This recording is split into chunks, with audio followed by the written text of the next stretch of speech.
Good morning everyone. Welcome to study with Aastha YouTube channel. यदि आप channel पर पहली बार विजिट किए हों तो चैनल को सब्सक्राइब ज़रूर कर लीजिएगा, साथ में बेल आइकन को भी प्रेस कर लीजिए। वीडियो को ज़्यादा से ज़्यादा लाइक करिए और शेयर कीजिए।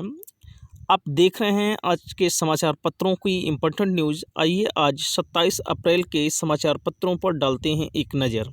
देश में कोरोना संक्रमण फैलने की औसत दर भले ही लॉकडाउन के बाद कम हुई, लेकिन 3 राज्यों में बढ़ते प्रकोप ने चिंता बढ़ा दी है। महाराष्ट्र, गुजरात, मध्य प्रदेश में हालात चिंताजनक हैं। देश भर में कुल 826 मौतों में से 2/3 से ज़्यादा अर्थात 555 मामले सिर्फ इन 3 राज्यों से हैं। इस लिहाज से दिल्ली चौथे और उत्तर प्रदेश छठे पायदान पर है। स्वास्थ्य मंत्रालय के रविवार को जारी आंकड़ों के मुताबिक महाराष्ट्र में एक दिन में 811 नए मरीज मिले। पिछले 6 दिन में 71 लोगों की मौत हुई है, यानी औसतन हर 2 घंटे में एक मरीज दम तोड़ रहा है। संक्रमितों के मामले में गुजरात एक महीने में 7वें से दूसरे नंबर पर पहुंच गया है। 15 से 22 अप्रैल के बीच मामले 3 गुना बढ़े और यहां औसतन हर 2.5 घंटे में एक व्यक्ति की मौत हो जाती है। राज्य में इंदौर और भोपाल रोड जोन बने हुए हैं। देश के सर्वाधिक प्रभावित जिलों में शामिल इंदौर में हालत दिन ब दिन बिगड़ रहे हैं। यहां अब तक 57 लोगों की जान जा चुकी है। उत्तर प्रदेश में रविवार को कोरोना के 80 नए मामले सामने आए। इनके साथ ही संक्रमितों की संख्या बढ़कर 1873 हो गई है। इस महामारी से यूपी में 4 और लोगों की मौत हो गई है। इनमें से 2 आगरा में, 1 मेरठ में और 1 मौत लखनऊ में भर्ती श्रावस्ती के बुजुर्ग की हुई। लखनऊ समेत प्रदेश के कई जिलों में रविवार शाम तेज रफ्तार और आंधी और बारिश ने जमकर तबाही मचाई। इससे खेत और खलिहान में खड़ी और पड़ी फसलों को व्यापक नुकसान हुआ। आजमगढ़, पीलीभीत और बदायूं सहित कुछ स्थानों पर ओले भी गिरे। आकाशीय बिजली गिरने पर तेज आंधी के कारण हुए हादसों में 8 लोगों की मौत हुई। आईआईटी में इस साल सालाना फीस बढ़ोतरी नहीं होगी। मानव संसाधन विकास मंत्री रमेश पोखरियाल निशंक ने रविवार को ट्वीट कर कहा कि IIIT संस्थानों से भी अनुरोध है कि फीस में वृद्धि न करें। मानव संसाधन विकास मंत्री रमेश पोखरियाल निशंक ने कहा है कि हालात सामान्य होते ही सरकार सबसे पहले 10वीं एवं 12वीं की बोर्ड परीक्षाएं कराएगी। कोरोना के खतरे के चलते पिछले महीने कुल 83 पाठ्यक्रमों की परीक्षाएं बीच में स्थगित करनी पड़ी हैं। प्रधानमंत्री नरेंद्र मोदी ने कोरोना के खिलाफ भारत में जारी जंग को जनता के नेतृत्व में लड़ी जा रही लड़ाई बताया है। उन्होंने देशवासियों को बीमारी की वापसी के प्रति आगाह करते हुए कहा कि शुरुआती सफलता के बाद जरा सी लापरवाही बेहद घातक साबित हो सकती है, इसलिए बीमारी को लौटने न दें। मन की बात कार्यक्रम में रविवार को प्रधानमंत्री ने लोगों से रूबरू होते हुए कहा कि आज पूरा देश साथ चल रहा है। ताली, थाली, दिया और मोमबत्ती ने देश को प्रेरित किया है। राज्य सरकार दूसरे प्रदेशों में फंसे मजदूरों को यूपी आने पर 15 दिन का मुफ्त राशन देने के साथ 1,000 रुपये की आर्थिक मदद भी करेगी। आश्रय स्थलों में रहने वालों का वहीं पर पंजीकरण करने के बाद यह पैसा उनके खाते में दिया जाएगा। गैर राज्यों में फंसे करीब 10 लाख मजदूरों को यूपी लाने और उन्हें क्वारंटीन करने के संबंध में अपर मुख्य सचिव राजस्व रेणुका कुमार ने शासनादेश जारी किया है। कोरोना संक्रमण से जूझ रहे दुनिया भर के देश धीरे धीरे लॉकडाउन में राहत देने के कदम उठा रहे हैं, लेकिन विशेषज्ञ इसको लेकर काफ़ी चिंतित भी हैं। विश्व स्वास्थ्य संगठन का कहना है कि कोरोना का टीका बनने तक लॉकडाउन में छूट को सुरक्षित बनाने के लिए ज़्यादा से ज़्यादा जांच करनी होगी, ताकि संक्रमितों का पता लगाकर उन्हें पृथक किया जा सके। अमेरिकी राष्ट्रपति डोनाल्ड ट्रंप की मरीजों को टीके से रोगाणुनाशक देने की सलाह पर विवाद छिड़ने के 2 दिन बाद उन्होंने ट्वीट किया कि कोरोना वायरस विषय पर हो रही नियमित प्रेस वार्ता के लिए उनका वक्त निकालना जरूरी नहीं है। अपने इस ट्वीट के जरिए उन्होंने संवाददाता सम्मेलनों को फिलहाल के लिए रोके जाने पर विचार करने संबंधी खबरों की एक तरह की पुष्टि की है। अमेरिका में कोरोना संक्रमितों का आंकड़ा शनिवार तक जहां 9,963 लाख से ऊपर पहुंच गया, वहीं मृतकों की संख्या भी 54,000 से ज़्यादा हो गई। लेकिन न्यूयॉर्क को मामूली राहत मिली, जहां अप्रैल में मौत का आंकड़ा सबसे कम 400 रहा। न्यूयॉर्क को भले ही आंशिक राहत मिलती दिखी, लेकिन कुल 21,908 मौतों सहित 2,88,313 मामलों के साथ सर्वाधिक प्रभावित राज्य है। कोरोना के संक्रमण काल से सर्वाधिक प्रभावित रहे मध्य चीन में हुई प्रांत की राजधानी वुहान शहर के अस्पतालों में अब इस बीमारी का कोई मरीज नहीं है। हुबेई प्रांत में पिछले 20 दिन से कोरोना के संक्रमण को कोई नया मामला सामने नहीं आया है। चीन के स्वास्थ्य आयोग के प्रवक्ता मी फेंग ने रविवार को कहा, वुहान में चिकित्सा कर्मियों की कड़ी मेहनत से यह संभव हुआ है। हालांकि चीन के यह दावा भी सवालों के घेरे में है। रविवार को खबर आई कि चीन के राजदूत ने जर्मन सरकार के अधिकारियों से मिलकर उनके द्वारा जारी आंकड़ों और खबरों को लेकर समर्थन मांगा था। इटली, स्पेन और अन्य यूरोपीय देशों में कोरोना से लाखों लोगों की मौत हो चुकी है। वहां ज़्यादातर लोग संक्रमण की चपेट में हैं, लेकिन मृत्यु दर बेल्जियम में सबसे ज़्यादा है। इसलिए क्योंकि बेल्जियम ने लक्षण वाली सभी मौतें रिकॉर्ड में दर्ज भी कि भले ही उनके संक्रमण की पुष्टि हो या नहीं। जबकि कई देशों पर आंकड़ा छुपाने के आरोप हैं। कुछ देश सिर्फ उन मरीजों का ही टेस्ट कर रहे हैं जिनकी हालत ज़्यादा खराब है और उन्हें अस्पताल ले जाया जा रहा है। कोरोना से निपटने के लिए कई मोर्चों पर जंग लड़ी जा रही है। इसी कड़ी में आयुष मंत्रालय ने राज्यों के प्रधान स्वास्थ्य सचिवों को कहा है कि वे शरीर की प्रतिरोधक क्षमता बढ़ाने वाले आयुर्वेद, सिद्ध तथा यूनानी के फार्मूलों के निर्माण की तत्काल अनुमति प्रदान करें। मंत्रालय ने 3 तरह के फार्मूले, आयुर्वेद के लिए आयुष्क्वाथ, सिद्ध के लिए आयुष कुडिनीर तथा यूनानी के लिए आयुष जोसांदा के निर्माण का सुझाव दवा कंपनियों को दिया है। कोरोना संक्रमित व्यक्ति के तंत्रिका तंत्र पर भी असर डालता है।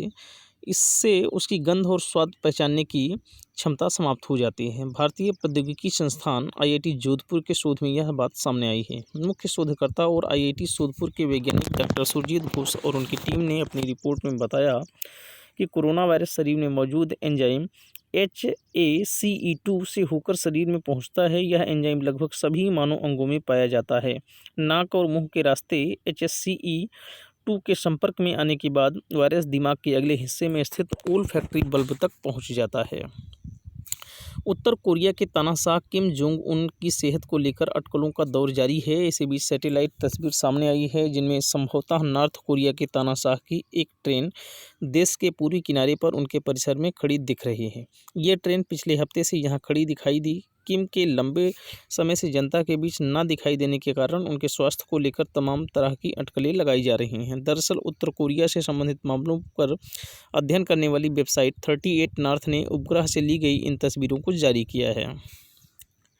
इन तस्वीरों से हालांकि किम की सेहत के बारे में कोई जानकारी नहीं मिली है। ब्रिटेन के प्रधानमंत्री बोरिस जॉनसन इलाज के बाद कोरोना वायरस के संक्रमण से ठीक हो चुके हैं। वह आज से 10 डाउनिंग स्ट्रीट में कामकाज शुरू करेंगे। कोरोना वायरस से संक्रमित होने के कारण उनकी तबीयत ज़्यादा खराब हो गई थी, जिसके चलते उन्हें अस्पताल में भर्ती किया गया था। पाकिस्तान में रमज़ान के महीने में सामूहिक नमाज की अनुमति जिन शर्तों के साथ दी गई थी, उनमें से कुछ की पहली रमज़ान को ही धज्जियां उड़ गई। पाक में लॉकडाउन के कारण मस्जिदों में सामूहिक नमाज पर प्रतिबंध था, पर उलेमा ने साफ कहा कि रमज़ान में वो यह प्रतिबंध नहीं मानेंगे। इस पर संघीय सरकार व देश के विख्यात धर्मगुरुओं की बैठक में समझौता हुआ कि 20 शर्तों के पालन के साथ मस्जिदों में सामूहिक नमाज पढ़ी जा सकेगी। सऊदी अरब में नाबालिगों को अब फांसी की सज़ा नहीं दी जाएगी। किंग सलमान द्वारा नाबालिगों को फांसी देने पर रोक लगाई है। राज्य समर्थित मानवाधिकार आयोग ने एक बयान में किंग सलमान द्वारा एक शाही फरमान का हवाला देते हुए बताया कि फांसी की उन सज़ाओं पर रोक लगाई है जिनमें आरोपी नाबालिग हैं। दुनिया भर में कोरोना महामारी से बचाव और उपचार के तरीके खोजे जा रहे हैं। इस बीच भारतीय मूल के वैज्ञानिक डॉक्टर मुकेश कुमार ने कोविड-19 के इलाज का उपाय ढूंढने का दावा किया है। मूलतः हरियाणा के सिरसा के डॉक्टर मुकेश कुमार ने मध्य प्रदेश के महू स्थित पशु चिकित्सा महाविद्यालय से विषाणु विज्ञान में स्नातक की पढ़ाई पूरी की थी। अमेरिका के अटलांटा स्थित जॉर्जिया स्टेट यूनिवर्सिटी में विषाणु विज्ञान के विशेषज्ञ डॉक्टर मुकेश ने शुरुआती प्रयोगों की सफलता के आधार पर गठिया अर्थराइटिस की दवा से कोरोना का इलाज करने का दावा किया है। उनकी अगुवाई वाली टीम ने कोरोना संक्रमित मनुष्य की कोशिकाओं पर इस दवा का प्रयोग किया, जो सफल रहा। पिछले सप्ताह विश्वविद्यालय ने डॉक्टर मुकेश के प्रयोग पर आधारित शोध पत्र को प्रकाशित करते हुए यह जानकारी दिया। डॉक्टर मुकेश कुमार ने बताया कि गठिया रोग के इलाज में दी जाने वाली औरानोफिन दवा ने कोरोना संक्रमित मरीजों की कोशिकाओं में मौजूद कोविड-19 वायरस के संक्रमण को महज 48 घंटे में 95% तक खत्म कर दिया। चीन की एक दवा कंपनी ने दावा किया है कि नोवेल कोरोना वायरस के टीके का बंदरों पर परीक्षण सफल रहा। चीनी कंपनी सिनोवेक बायोटेक ने इस टीके का परीक्षण 8 रीसस मकाऊ बंदरों पर किया। लॉकडाउन के दौरान व उसके बाद संक्रमण रोकने के लिए जुटी सरकार हर मोर्चे पर काम कर रही है। इसलिए मुख्यमंत्री योगी आदित्यनाथ ने कहा है कि 30 जून तक कोई भी सार्वजनिक कार्यक्रम आयोजित करने की अनुमति न दी जाए। मुख्यमंत्री ने यह निर्देश अपने आसपास टीम 11 की बैठक में दिए। सीएम ने कहा कि लेन देन के लिए रुपे कार्ड का इस्तेमाल को बढ़ावा दिया जाए। कोविड-19 अस्पतालों में केवल अनिवार्य रूप से कोरोना संक्रमित मरीजों का ही इलाज हो। मुख्यमंत्री ने कोरोना मरीजों के इलाज में प्लाज्मा थेरेपी के इस्तेमाल पर खास जोर दिया। लॉकडाउन में रुके हुए उद्योगों को खोलने की मुहिम कई बाधाओं के चलते परवाह नहीं चढ़ पा रही है। अब तय हुआ है कि पहले उन 28 जिलों में फोकस किया जाए जहां पर 10 या उससे कम पॉजिटिव केस हैं। इसके अलावा 17 जिले में अभी तक एक भी केस नहीं आया है। इस तरह करीब 45 जिलों में छोटी बड़ी औद्योगिक गतिविधियां शुरू की जा सकती है। अमेठी, फर्रुखाबाद, जालौन, झांसी, ललितपुर, हमीरपुर, महोबा, चित्रकूट, सिद्धार्थनगर, कानपुर देहात, फतेहपुर, गोरखपुर, कुशीनगर, देवरिया, बलिया, चंदौली व सोनभद्र शनिवार तक आए केस के मुताबिक ये जिले चिन्हित हुए हैं जहां तक अभी एक भी कोरोना मरीजों की पुष्टि नहीं हुई है। आगामी जुलाई माह से शुरू होने वाले नए शैक्षिक सत्र को लेकर उच्च शिक्षा विभाग की चिंता बढ़ने लगी है। सत्र नियमित बनाए रखने के लिए नए विकल्पों पर विचार भी होने लगा है। नए सत्र को छोटा करने के विकल्प पर भी चर्चा हो रही है। विभाग के अधिकारियों का कहना है कि बड़ी मुश्किल से सभी विश्वविद्यालयों का शैक्षिक सत्र पटरी पर आया था। पिछले 3 वर्षों से तो शैक्षिक कैलेंडर के अनुसार प्रवेश, पठन पाठन परीक्षाओं का आयोजन, परीक्षाफल की घोषणा और दीक्षांत समारोह तक होने लगा था। इस बार कोरोना संकट ने विश्वविद्यालयों के लिए शासन से जारी होने वाले शैक्षिक कैलेंडर पर ग्रहण लगा दिया है। पूरा अप्रैल माह बीतने को है लेकिन अभी तक ज़्यादातर परीक्षाएं होनी शेष हैं। परीक्षाएं हो जाने के बाद पुस्तिकाओं का मूल्यांकन और परीक्षा फल तैयार करने में समय लगेगा। ऐसे में इतना तय होना है कि नया शैक्षिक सत्र समय से शुरू नहीं हो पाएगा। परीक्षाओं के लिए नया मॉडल अपनाने की शासन की पहल पर सभी विश्वविद्यालय तैयारियों में जुटे हुए हैं। विद्यार्थी ही नहीं, अब गुरुजन भी ऑनलाइन क्लास से पढ़ेंगे। वीडियो कोर्स के माध्यम से प्रशिक्षण दिया जाएगा। पहले चरण में कस्तूरबा गांधी आवासीय विद्यालय के शिक्षकों को इसमें प्रशिक्षित किया जाएगा। 1 मई से यह प्रशिक्षण शुरू होगा। प्रदेश में 746 KGVV हैं। यह प्रशिक्षण 25 जुलाई को खत्म होगा। इस प्रशिक्षण को दीक्षा ऐप के माध्यम से दिया जाएगा। मशहूर गायिका कनिका कपूर ने 37 दिन के बाद अपनी चुप्पी को तोड़ते हुए अपने इंस्टाग्राम अकाउंट पर रविवार को एक लिखित बयान जारी किया। उन्होंने अपने ऊपर से लगे सभी आरोपों का खंडन करते हुए लिखा कि मुझे पता है कि मेरे बारे में कई तरह की चर्चाएं बाहर चल रही हैं। उन्होंने लिखा कि इतने दिनों तक मैं चुप रही इसलिए नहीं कि मैं गलत थी। मुझे पता था कि गलत सूचनाएं और गलतफहमी के कारण ये सब हो रहा है। मैं सच के जीतने का इंतज़ार कर रही थी। पिता राजीव कपूर ने बताया कि कनिका इस वक्त एकदम ठीक है। 3 रिपोर्ट निगेटिव आने के बाद अस्पताल से छुट्टी मिलने पर भी वह अपने कमरे से बाहर निकल नहीं रही है। फिलहाल इस समय कनिका पूरी तरह अभी घर में क्वारंटीन का पूरा ध्यान रख रही हैं। अब पीजीआई की इमरजेंसी में इलाज कराने वाले गंभीर मरीजों को पहले कोरोना संक्रमण की स्क्रीनिंग करानी होगी ताकि यहां पहले से भर्ती गंभीर मरीज और तीमारदारों के अलावा इलाज करने वाले डॉक्टर और स्वास्थ्यकर्मी संक्रमित न हों। संस्थान प्रशासन ने यह कदम यहां भर्ती मरीजों और स्वास्थ्यकर्मियों को कोरोना संक्रमण के बचाव में उठाया है। राज्य कर्मचारी संयुक्त परिषद ने भत्तों की कटौती के लिए वित्त विभाग को दोषी माना है। वित्त विभाग द्वारा लाखों कर्मचारियों के महंगाई भत्ते सहित अन्य भत्तों पर रोक लगाने से प्रदेश के कर्मचारियों में काफ़ी आक्रोश है। परिषद के अध्यक्ष हरिकिशोर तिवारी ने कहा कि तृतीय श्रेणी एवं चतुर्थ श्रेणी कर्मचारी वैसे ही अल्प वेतनभोगी हैं। ऐसे में उनके महंगाई एवं अन्य भत्तों की कटौती करना कष्टदायक है। यूपी बोर्ड के 27,000 से अधिक स्कूलों में एनसीसी लेने वाले बच्चों को अब एक विषय कम पढ़ना पड़ेगा। बोर्ड ने 2020-21 शैक्षणिक सत्र से एनसीसी को वैकल्पिक विषय के रूप में शुरू करने का प्रस्ताव शासन को भेजा है। शासन की मंजूरी के बाद इसे शुरू किया जाएगा। बीएचयू के एक शोध छात्र ने वाराणसी नाम के 2 आधारों में एक 80 नदी का संपूर्ण प्रवाह पथ खोज निकाला है। भूगोल के शोध छात्र मल्लिकार्जुन मिश्र को इस शोध को पूरा करने में 5 वर्ष लगे हैं। उनका दावा है कि प्रयागराज में गंगा यमुना संगम के पास दुर्वासा ऋषि के आश्रम के पास 80 का उद्गम स्थल रहा है। इस नदी का प्रवाह पथ 188 किलोमीटर लंबा था, जो अब 8 किलोमीटर की दूरी में सिमट गया है। इस शोध में सुदूर संवेदन आंकड़ों, गूगल अर्थ, भुवन वायवीय छायाचित्रों, Landsat satellite imagery, field survey, DGPS यंत्र के पुराने मानचित्र मददगार बने हैं। आरएसएस प्रमुख मोहन भागवत ने संघ कार्यकर्ताओं से कोरोना संकट झेल रहे लोगों तक बिना किसी भेदभाव के पहुंचाने का अपील की है। चीनी कंपनियों के विदेशी निवेश के मामले में भी परोक्ष रूप से उन्होंने कहा कि हमें सतर्क रहना होगा कि देश विरोधी ताकतें इस मौके का गलत फायदा न उठाएं। भागवत ने पालघर में 2 साधुओं की हत्या के मामले में महाराष्ट्र सरकार को फटकार लगाई। उन्होंने सवाल उठाया कि घटना के वक्त पुलिस क्या कर रही थी। कानून व्यवस्था बनाए रखना प्रशासन की जिम्मेदारी थी। पाकिस्तान के कब्जे वाले कश्मीर में करीब 300 आतंकवादी नियंत्रण रेखा पार कर कश्मीरी घाटी में घुसपैठ करने के लिए तैयार बैठे हैं। वहीं भारतीय सेना इनको रोकने के लिए मुस्तैदी से कदम उठा रही है। जैसे जैसे 3 मई की तारीख नज़दीक आ रही है, सरकार ने लॉकडाउन से बाहर आने का रोड मैप बनाने की दिशा में प्रयास बढ़ा दिया है। 3 मई के बाद देशव्यापी लॉकडाउन संभवतः राज्यवार हो जाएगा, यानी राज्यों में कोरोना संक्रमण के अनुसार वहां लॉकडाउन को उसी अनुपात में खोलने की इजाज़त मिल सकती है। राज्यों को आधिकारिक रूप से लॉकडाउन को खोलने या बढ़ाने की जिम्मेदारी मिलने की उम्मीद है। कोरोना से लड़ने की दिशा में पूरा देश एकजुट है। यह जनता की लड़ाई है। अगर सतर्कता से आगे बढ़ते रहे तो उम्मीद है कि अगले महीने होने वाली ईद तक दुनिया कोरोना के कहर से बाहर निकल आएगी। रविवार को मन की बात में प्रधानमंत्री नरेंद्र मोदी ने यह बात कही। उन्होंने लोगों को आत्मविश्वास से बचने की सलाह भी दी। पीएम ने कहा कि ऐसा सोचकर लापरवाही करना कतई सही नहीं होगा कि यह वायरस हमारे घर या ऑफिस तक नहीं पहुंचने वाला है। सावधानी हटी दुर्घटना घटी के मुहावरे के साथ पीएम ने लोगों को सतर्क रहने का संदेश दिया।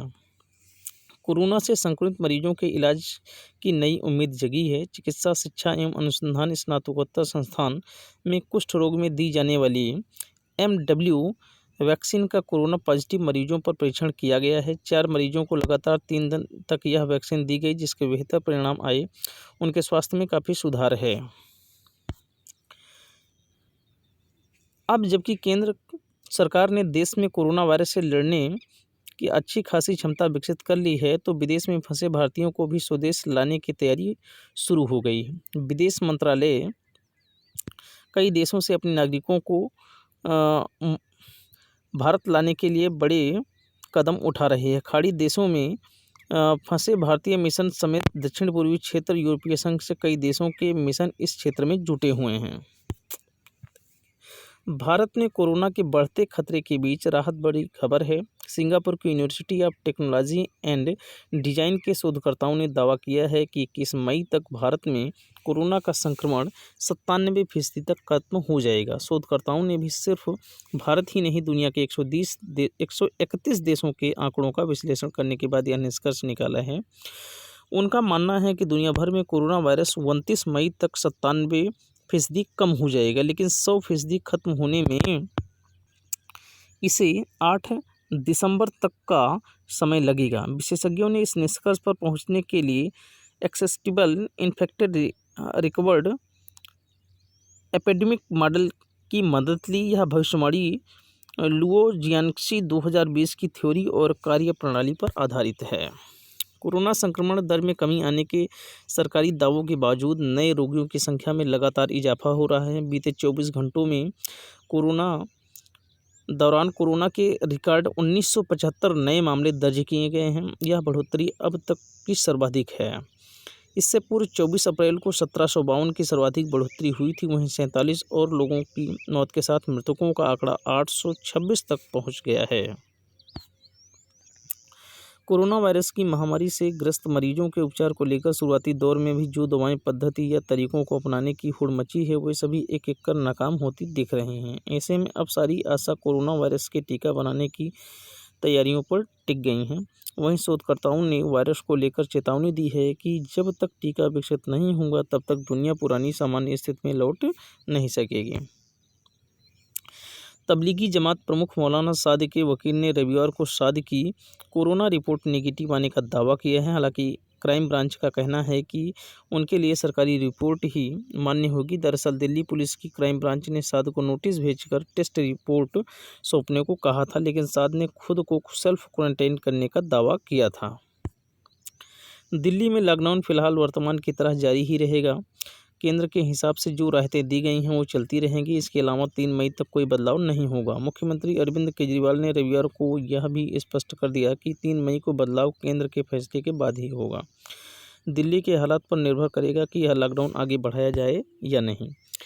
अपर मुख्य सचिव गृह अवनीश कुमार अवस्थी ने बताया है कि प्रदेश के 402 हॉट स्पॉट क्षेत्रों में रहने वाले 36.53 लाख लोगों को चिन्हित किया गया है। पुलिस को हॉट स्पॉट क्षेत्रों में पूरी एहतियात बरतते हुए ड्यूटी करने के निर्देश दिए हैं।